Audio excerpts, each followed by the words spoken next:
essentially.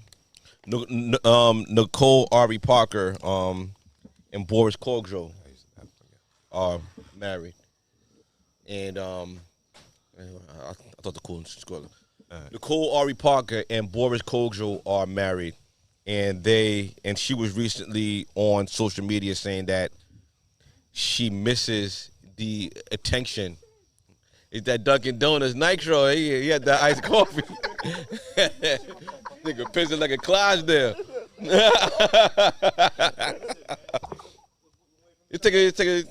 I'm talk to y'all, man. I'm gonna talk to the boys a little bit. What's up, y'all? What's up, fellas? Oh, you playing it now? No, I'm talking to y'all for shout out to Tritty. Playing them way out. I like y'all real fast. 50-year hip hop. That felt good, right? Felt good. Right? Keep it going. Yeah. It's the birthday. Coming on, on the heel, not on the heels, passing 50 years. Are you satisfied with the business in hip hop, where it is financially, how people are eating, about the ownership and everything like that? Because in the early, 90s was about getting put on and getting deals. Yeah. 2010 were about blazing your own path and like starting your own labels and all that, and then it kind of went back to labels again, right? Like those days of, all right, looking at Master P, what Jay-Z did with Rockefeller, having their own little deals, and you know what I mean, looking at everything, do you think that we be here where people are still getting deals and we don't own as much? Well, this is the thing. It's infrastructure. You know what I mean? It's who has the best infrastructure and right. How much work you are trying to do yourself. A label is there to do all of the things that you can and will not do. But they were doing it. Master P was out there pressing his own shit, going, you know what I mean, doing his own press, doing everything, getting his own deal. All he needed was distribution. Then we went to Koch, and then all of a sudden niggas went back to. That's a very special person to want to do that It's a very special person to want to do that all the time. Mm-hmm. Every album after album, it's a tedious amount of work. Preaching ownership was a big part of hip hop. People fought for their masters. People still cry. And then now, after everybody cried for their masters, now they get selling their rights to these big companies for a whole bunch of money. But they're gonna be crying about that in 10 years. It shouldn't be. You shouldn't be. Hopefully, at this point, you negotiated a great number that you would make faster than you would make over the. First of all, it's still terms. It should still be terms. After a certain amount of time, you should still acquire or reacquire back your rights. Okay. So they're selling the catalog for an amount of time. Like renting it, like rent a center. Yes, and then hopefully you live long enough to receive them back, and then either you have so it might be more money than you think you would make off of royalty checks and regular spins and stuff like that. So it's all relative. I think the business, huh? Yeah, you're still performing. You still make, you're still doing your own thing. It's just the licensing of the material. Mm-hmm. It can be shopped around out of your hands based on. Go to movies, go to commercials, go to things like that. All kinds of things. And resample, people sampling your work. But it's the same small-minded way that they were thinking back then when they were like, yo, I'm poor. Let me get signed for $10,000. Listen. But if these companies are buying your music or your catalog for this amount of money, don't you think that they got the foresight to see I'm going to make this much money on it? Because they are going to do the thing that you are not willing to do 24 hours a day. Okay. It's a trade-off.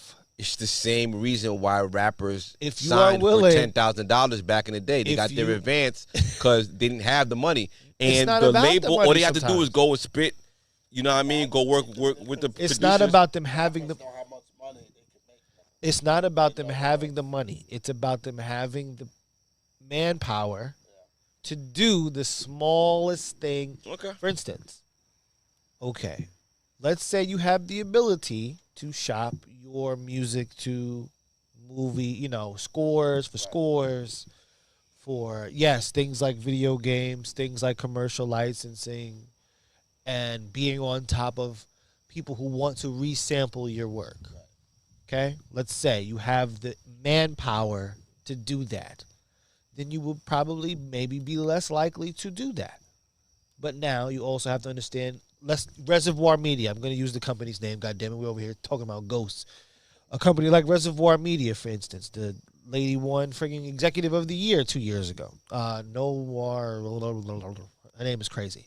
But anyway, she swoops in, and she now has built relationships with film studios, built relationships over time with commercial DPs and whatever the case is. So now I have who are all looking for music to fill their screenplays and things of that nature or whatever. Projects. Right? Now, I have access to catalogs. You have access to film. You know what I'm saying? So these people their job is to shop these things. Right. So you got to think, if you have the manpower to do those things, then you wouldn't need them. But trust me, as long as I don't agree, but what don't you agree with? What did I say wrong? no, well, it's the same thing. These Reservoir Media is buying your catalog because they know what they can make off of it. Yes. And I feel like the problem is when the rapper sees how much money is being made off of their thing, they look at what they got and they look at what they got, and that's always the problem. That was the problem back then, and this is the problem that we're going to see now. Well, maybe it's the tax. Reservoir Media might be... It's the tax. It's the tax that you pay. For convenience. It's a convenience fee. Yeah. Okay. Yeah, that part too. Okay. It is a convenience fee. I don't want to do it. Mm-hmm. Like I told you, if you are willing to do it, then you can make that money. Or somewhere close to it. All right, for instance, they might be paying you over a projected time of 10 years. Yeah. And they know they got it lined up. Like Future's money. Like they know where they're gonna make that money, or they're gonna make this. You 3-4 times. Make this by yourself. You might a good halfway to yes, and you may make this. We're gonna just give that to you up front, and maybe a little more, and we're gonna from here we're gonna make sure we make All right. Okay. All right, I just want to run that past you. See how you say you. Give me all. See how you say you felt about it. I got you all riled up, right? I'm about to turn this into a music podcast right now. Rob, do we have a closing on the nice guys? Nice women finish first. Do you think that's a true statement or overreach? So when you say nice, well-rounded. Okay. Women who that's what you mean when you say that? Yeah, I definitely believe so. Well, what's a nice guy? Well-rounded guy, like not the best and not like above average. Yeah, but well-rounded. Yeah. A lot of times, they don't always, I don't think for the most part they finish last all the time, but I think that works well for women. I think for most women, if you don't have to be a beauty queen. If you're attractive, you're agreeable, you're cooperative with your partner, and you have a great personality, dude you're gonna get seeked out by men. And you'll probably have multiple suitors that want to be in a relationship with you, and you'll probably get to that point of engagement and marriage, if that's what you want. You know what I mean? Yeah, 100%. I agree. Okay. Yeah, that's where we at, man. One more thing before we go. We talked about this in pre-production. It was a discussion that we had about somebody in the real world. They had a question. a guy that I know. I would call him a friend. Serial entrepreneur. He's trying to kind of jumpstart multiple businesses. He had some success, a few failures, and he's getting to the point where some of his decisions that he's making, it's having a negative impact on his household. And his wife is getting to the point where she's becoming less agreeable, where she's kind of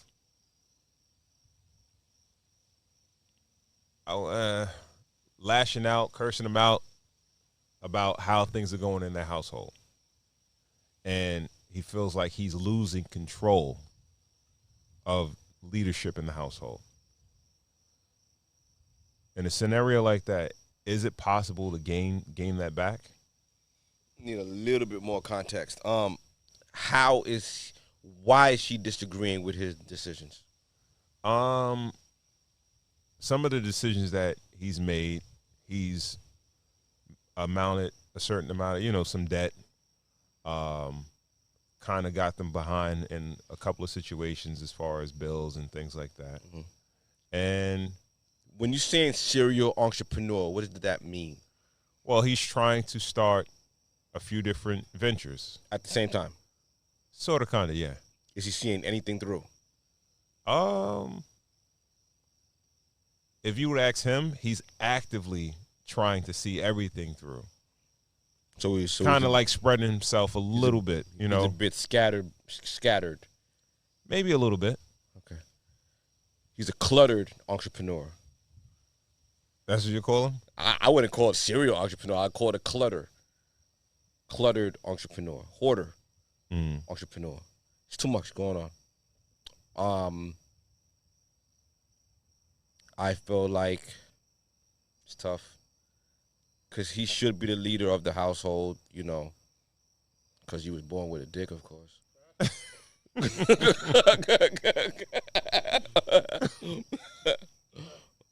But I feel like a good leader understands morale and understands the intangible parts of leadership. Respect is gained. Trust is gained. If you lose trust, you lose respect, you have to regain it back. You have to get it back, and then you could take the chances. So if this leadership position, his household, is worth it for him, I would recommend, if he can recognize the symptoms that morale is low and his wife isn't really riding with him, if he values this, he should gain her trust back and then get back to the clutter. How does he do that? How does he regain her trust back? Decluttering. Let's start focusing on one thing, and then we could get two. Let's get the training wheels back on. Get the training wheels. Let's just ride with the training wheels on for a little while. Even if you got a mountain bike, put the training wheels on. Just make her happy for a little while. Not make her happy. Cooperate. Let's build some equity back. Yeah, so we should be clear about that because we talk about women being agreeable. Sometimes, or a lot of times, men, we have to be agreeable. It's a leadership quality. Yeah. Skrilla, you're in leadership and in management, right? Isn't a quality of a good leader to be liked? Like you want to have, you want your people that you're leading to, go through the wall. Like, yeah, you want them to respect you. Leonidas was able to lead an army of 300. You want them, You want them to respect you. They got to relate to you. They got to know that you're willing to get your hands dirty, but they got to be passionate enough to want to do that for you. So you got to be benevolent. You know what I mean? Like the benevolent king has to come down from his throne and get his hands dirty and show why he's made it to where he's made it to. So everybody can see themselves in you. So now they're aspiring to be you, and now you're inspiring people. You get what I'm saying? So that's where you get people to run through that wall. Because now they're trying to follow your footsteps. Instead of you just saying, I'm in charge, so you do this. Do what I do. Don't do as I say, not as I do. That's the wrong approach. You know what I mean? It's more you got to come down to their level, meet them where they at, so they can understand your language and you can understand theirs. That's the simplest way I could put it. What you think? What advice have you given him?